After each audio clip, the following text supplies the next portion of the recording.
Guys, that is called compost planting. Ano siya, You just have to decomposition. divide the plant into pieces.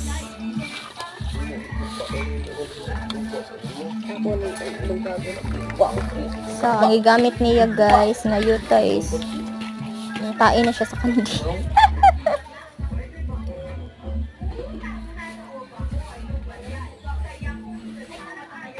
Agay, atakay. Bale, sakit na ba kaya?